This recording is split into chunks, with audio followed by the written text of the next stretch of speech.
Hello दोस्तों, सभी को हमारा गुड इवनिंग। और देखिए, आइए हम आपको आज फिर से आओ करें और सीखें 80 पेज नंबर से आज स्टार्ट कर रहे हैं। और हम आपको गुणा के निम्न प्रश्नों को ठोस वस्तुओं के समूहीकरण द्वारा हल करेंगे। और आइए हमारे वीडियो के साथ बने रहिए और देखिए हम आपको बताते हैं कि किस प्रकार तरीके से इनको हल करते हैं। बहुत सरल एवं सहज तरीके से हल करने की कोशिश करेंगे। तो आइए देखिए, पढ़िए। इसमें पहले क्या कह रहा है कि गुणा के निम्न प्रश्नों को ठोस वस्तुओं के समीकरण द्वारा हल करो। समीकरण द्वारा हल करो। तो देखिए इसमें क्या कह रहा है। मीना ने 4 दर्जन केले खरीदे, बताएं उसके पास कुल कितने केले हैं। तो पहले आपको ये देखना होगा कि इसमें पूछ क्या रहा है। तो पूछ ये रहा है कि कुल कितने केले हैं। तो कुल का मतलब होता है यहाँ पर जोड़, यानी प्लस का निशान यहाँ पर आता है। किसका निशान आता है? प्लस का निशान यहाँ पर आता है, यानी जोड़ का निशान मान के चलो, यानी इसको हमें क्या जोड़ना है। तो पहले आपको ये देखना होगा कि इसमें दे क्या रहा है। मीना ने 4 दर्जन केले खरीदे।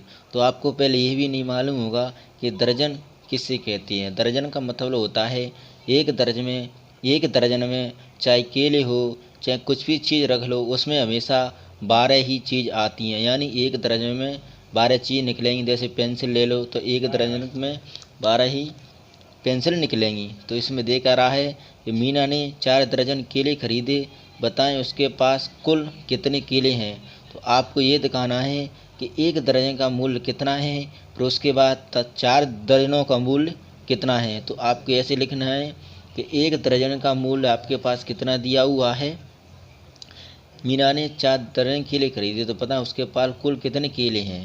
तो यानी उसके पास कुल कितने केले हैं। तो एक दर्जन में आप कितने केले होते हैं? 12। मैंने आपको बताया था चाहे केले हो चाहे कुछ भी चीज़ हो, उसमें हमेशा 12 ही निकलेंगे। तो एक दर्जन का मूल्य 12 है, यानी 12 केले हैं। तो 4 दर्जन का मूल्य कितना होगा। आपको लड़ाई कंसेप्ट स्टार्ट रखना है, यानी गुणा इनमें करना है। अरे एक से x से गुणा करेंगे तो x आएगा। अगर 12 और गुणा 4 करेंगे तो कितना आएगा? 4 दूनी 8 और 4 एकम 4, यानी 48 आपका आंसर आ गया। कितना आ गया? 48 आपका आंसर आ गया। तो इसमें क्या कह रहा है कि मीना ने 4 दर्जन केले खरीदे, बताएं उसके पास कुल कितने केले हैं। तो यानी उसके पास 48 कुल केले हैं। तो आपको पहले ये क्या देखना, क्या पूछ रहा है। कुल का मतलब होता है जोड़ना होता है। और आपको दर्जन देख रहा है तो एक दर्जन का मूल्य कितना होता है? 12 रुपया होता है। यानी उसमें 12 केले निकलती हैं, या आपको पेंसिल कह दे तो पेंसिल भी निकलती हैं। जो भी कुछ कहेगा उसको हम, दर्जन का मान होता है एक में 12, कुछ भी चीज़ ले लो। तो आइए चलिए नीचे देखते हैं कि राजू 10-10 पेंसिलों के 8 पैकेट खरीदता है, बताएं उसके पास कुल कितनी पेंसिल हैं। तो यह पूछ रहा है कि राजू 10-10 पेंसिलों के 8 पैकेट खरीदता है, यानी एक पेंसिल में कितने, यानी एक पैकेट में 10 पेंसिलें निकलती हैं। तो एक पैकेट का मूल्य कितना है? 10। तो 8 का कितना होगा? तो आपको वही करना है जो पहले की तरह बताना है। x से 1 से गुणा करना है, x से 1 से गुणा करना है तो x आना है। और 8 से या और 10 से गुणा करना है तो 10 यहाँ पर लिखना है, 8 यहाँ पर लिखना है। और इस प्रकार तरीके से गुणा करोगे तो यह कितना आ जाएगा? 80। तो बताएं उसके पास कुल का मतलब होता है जोड़, यानी इन दोनों को हमें गुणा करना है, यानी उन्हें जोड़ना है। तो कितनी पेंसिल हो गई? 80 पेंसिल उसके पास हो गई। कितनी पेंसिल हो गई? 80 पेंसिल उसके पास हो गई। तो राजू 10-10 पेंसिलों के 8 पैकेट खरीदता है, बताएं उसके पास कुल कितनी पेंसिल हो गई। तो उसके पास 80 पेंसिल हो गई। चलो नीचे देखते हैं, नीचे क्या कह रहा है। 3D सब, यानी तीसरा क्वेश्चन। एक पेंसिल की कीमत 15 रुपया है, तो ऐसी ही 18 पेंसिलों की कीमत क्या होगी। तो ये क्या पूछ रहा है? एक पेन की कीमत। तो आपको ये लिखना है कि एक पेन की कीमत 15 रुपया है, रुपया के नीचे रुपया लिखना है और कीमत के नीचे कीमत लिखनी है। तो आपको ये भी समझ में आ गया होगा कि कीमत के नीचे कीमत और रुपया के नीचे रुपया लिखना है। तो एक पेन की कीमत 15 रुपया है, तो ऐसे ही 18 पेनों की कीमत क्या होगी, तो ऐसे ही 18 पेनों की कीमत, तो एक पेन की कीमत 15 रुपया है, तो ऐसी ही 18 पेनों की कीमत कितनी होगी। तो इससे ऐसे गुणा करना है, x और 1 से गुणा करेगा तो x ही आएगा, और 15 और 18 से गुणा करेंगे तो आपको ये करना है कि 8 से 5 गुणा करेंगे तो 8 5 40, 0 हंसला की 4 यानी कैरी 4, और 8 1 8 और 8 और 4 कितना हो गया 12। नीचे यहाँ पर गुणा लगा सकते हो तुम, और 1 से गुणा करेंगे 5 से तो 5 ही आएगा, और 1 से गुणा करेंगे तो 1 आएगा। अगर इन दोनों को जोड़ना है तो 0 यहाँ पर, और 2 और 5 7 हो जाएगा, और 1 और 1 2 हो जाएगा। 270 इनकी क्या हो गई, कीमत आ गई। क्या आ गई, 270 इनकी कीमत आ गई। तो यही कीमत तो आपको पूछ रहा है। एक पेन की कीमत अगर 15 रुपया हो तो ऐसे ही 18 पेनों की कीमत क्या होगी, तो 18 पेनों की 270 रुपया हो जाएगी। अब नीचे देखते हैं कि एक बेड शीट की कीमत 140 रुपया है, तो ऐसी ही 16 बेड शीट की कीमत क्या होगी। तो ये आपके लिए होमवर्क रहेगा, ये आपको घर से करके लाना है। नेक्स्ट सवाल देखिए, नेक्स्ट में क्या पूछ रहा है, एक डेयरी में 14 भैंसें हैं, प्रत्येक भैंस प्रतिदिन 12 लीटर दूध देती है। बताएं एक दिन में सभी भैंस मिलकर कुल कितना दूध देती हैं।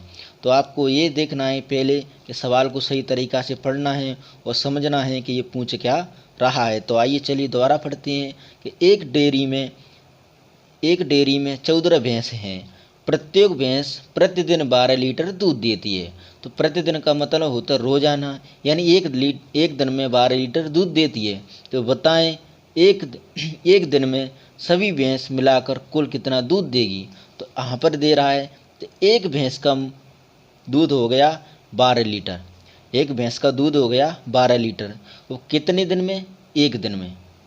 अगर एक दिन में अगर 14 भैंसों को भी मिला दिया जाए, यानी 14 भैंसों टोटल हो जाएं, तो कितना दूध हो जाएगा। तो इस प्रकार तरीके से आपको समझना है। अगर x से 1 से गुणा करेंगे तो x ही होगा।